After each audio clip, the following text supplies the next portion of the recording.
Good day mga boss, sa video na to ay gagawa tayo ng DIY power bank na 100 watts ang power output. Ito mga boss yung power bank kit.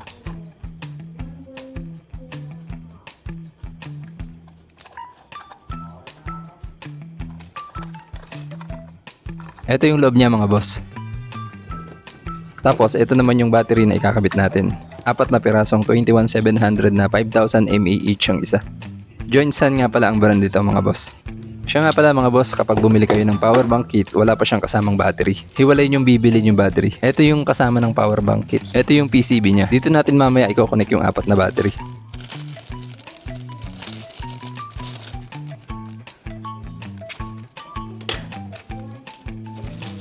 May kasama na din siyang Type-C cord. Maliit na insulation paper. May tabing wire din.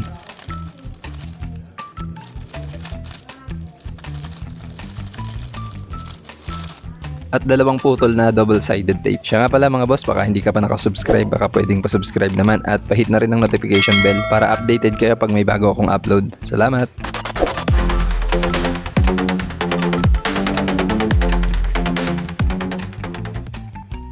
Simulan na natin mga boss. Ang una natin gagawin ay ikakabit natin yung mga tabing wire sa battery. Gagamit pala ako ng spot welder. Bali yung kasama niyang tabing wire, hahatiin nyo lang sa gitna yung 4 na piraso para maging 8 piraso. Kailangan kasi natin ng 8 pirasong tabing wire para sa 4 na battery. Kung wala nga pala kayong spot welder, pwede nyo naman ihinang na lang. Lagyan nyo lang ng lead yung battery terminal. Pwede nyo rin lagyan ng lead yung tabing wire na ihihinang sa battery. Tapos pagdikitin nyo sila. Tapos gumamit kayo ng panghinang. Painitan nyo yung ibabaw ng tabing wire hanggang sa matunaw yung lead. Ganun lang yung ginagawa ko dati mga boss nung wala pa akong spot welder. Mas matagal nga lang siyang gawin kaysa sa gagamit ka ng spot weld. Kaya kung hilig mo talaga mag DIY, mas maganda kung meron ka din spot welder. Ito nga palang ganito sa gamit ko, mura lang at madali lang siyang gamitin.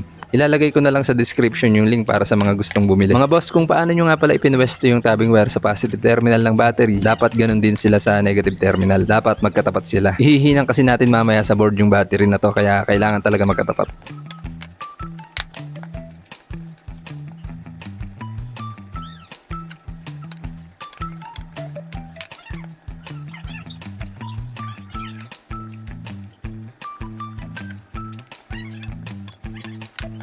Ngayon mga boss, dito na tayo sa board. Lagyan muna natin ng lead yung mga paghihinangan natin ng battery. Makikita nyo na dito mga boss kung bakit ko sinabi kanina na dapat magkakatapat yung mga tabing wire.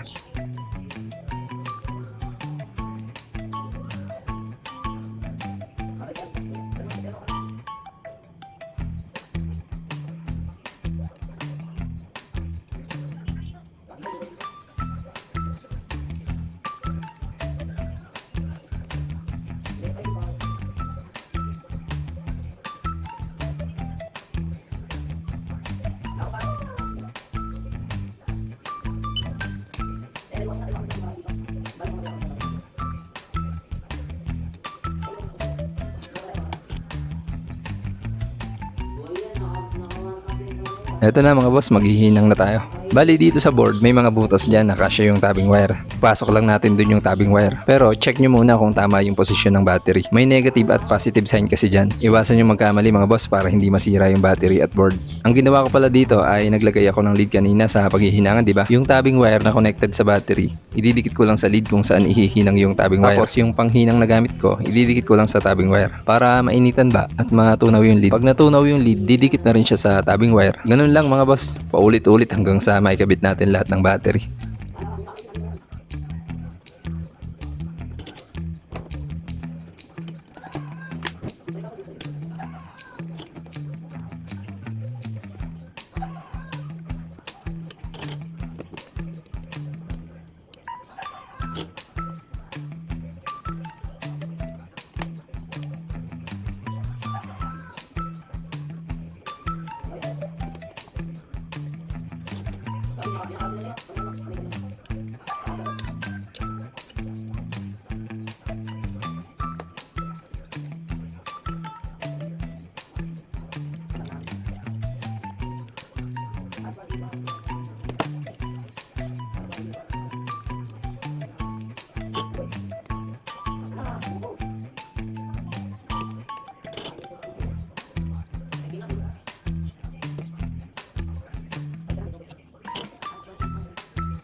Ayan, okay na mga boss. Nakakabit na lahat ng battery. Ngayon, i-test naman natin kung may output. I-set lang natin sa DC yung tester. Tapos yung test probe, ididikit natin sa P- at B+.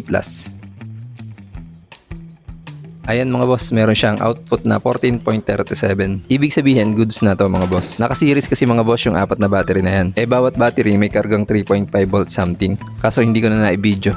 Ngayon mga boss, ikakabit na natin siya sa mismong case ng ating power bank. Gamitin natin tong double-sided tape na kasama sa ating power bank kit. Idikit natin sa battery para pag pinasok natin sa loob ng case yung battery, hindi siya gagalaw-galaw.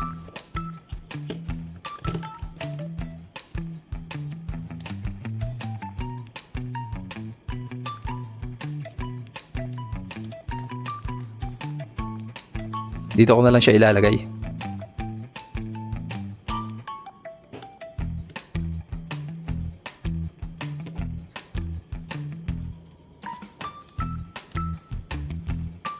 Dito naman yung isa.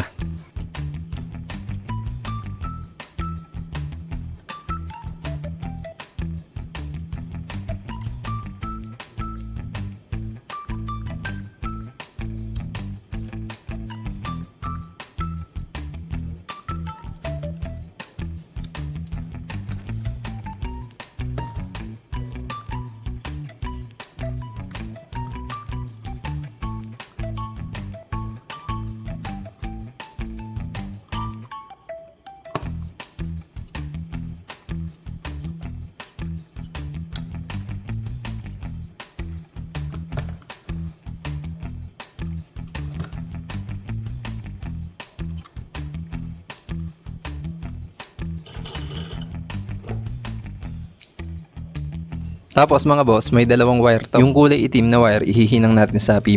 Tapos yung kulay pulang wire naman, ihihinang natin sa B+.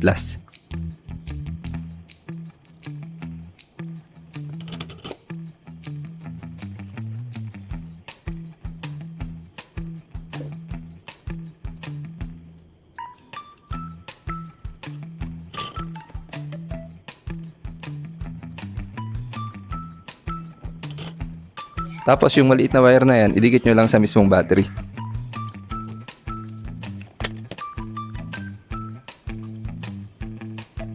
Tapos itong insulation paper, ilagay na lang natin dito sa ibabaw.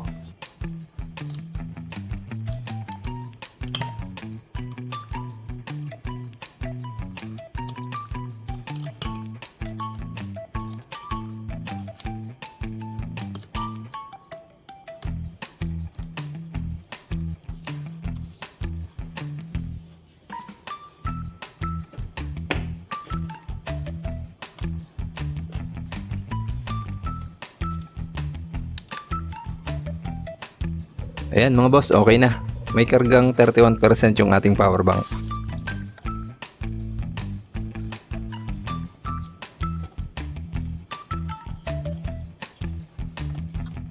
Isarado na natin at susubukan natin kung kaya nga ba niya talagang maglabas ng power output na 100 watts.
Ngayon mga boss, eto na, susubukan na natin. Meron ako ditong power station. Bali dito kasi sa power station na to, makikita natin kung ilang watts ang pumapasok sa kanya. Susubukan natin tong i-charge gamit ang power bank.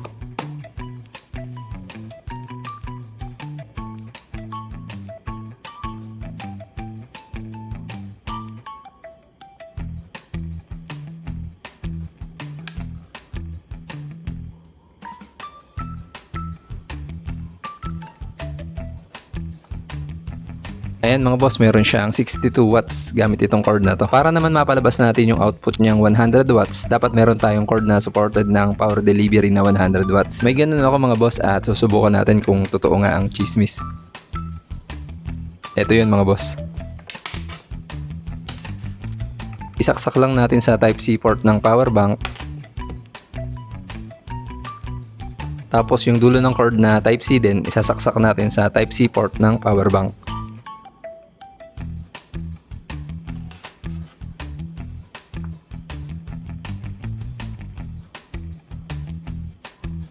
Ayan mga boss, sa power bank meron siyang output na 4.9 ampere at 20 volts. Para malaman natin kung ilang watts ang output niya, i-multiply lang natin ang ampere sa volts. 4.9 times 20 equals 98. Ibig sabihin, tama yung nakalagay dito sa ating power station. 98 watts. Malapit sa 100 watts. Ibig sabihin mga boss, totoo nga ang chismis. Nakaya ng power bank na to na maglabas ng 100 watts na power output. O paano mga boss, hanggang dito na lang muna. Maraming salamat sa panonood.